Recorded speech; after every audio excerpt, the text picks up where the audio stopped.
కుటుంబాల్లో బిడ్డలు అనుగ్రహించబడటం అనేది దేవుడి దయ. యెహోవా దయ వలన నేను ఒక మనిషిని సంపాదించుకున్నాను.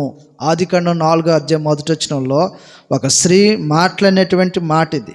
కాబట్టి దేవుడు దయ పెట్టాలని ఎదురు చూడటం అనేది అవసరం. దేవుడు చేయగలడా? ఖచ్చితంగా చేయగలడు. ఆయన మీద నిరీక్షణతో చూడగలిగితే దేవుడు తన చిత్తానికి అప్పగించాలి, దేవుని ఇష్టానికి అప్పగించాలి. గ్రంథంలో వృద్ధాప్యంలో బిడ్డలను పొందినటువంటి వారిలో మనకు బాగుగా గుర్తొచ్చేటువంటి జకర్యా, ఎలిజబెత్.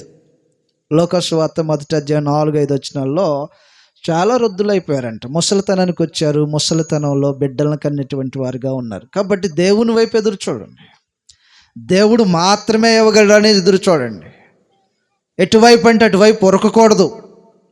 ఏదో ప్రయత్నాలు చేస్తుంటారు. ఒకవేళ దేహానికి సంబంధించిన సమస్య, దేహానికి సంబంధించింది అయితే డాక్టర్స్ ఇచ్చేటువంటి సలహాతో ఏదైతే మెడిసిన్ తీసుకోవాల్సిన అవసరం ఉంటే తీసుకోవడం తప్పులేదు. కానీ వాడెవడో అక్కడికి వెళ్తే ప్రార్థన చేస్తే బిడ్డలు ఎత్తాడు. ఎవడిచ్చేది బిడ్డలు ఇచ్చేది ఎవరని చెప్తుంది గ్రంథం?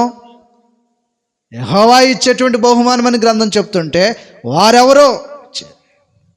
అలాగను పరుగులు తీసి మీ సమయాన్ని కాలాన్ని వృధా చేసుకోవటం మాత్రమే. సమస్తమును చేయగలిగినటువంటి దేవుని వైపు చూడండి విశ్వాసంతో.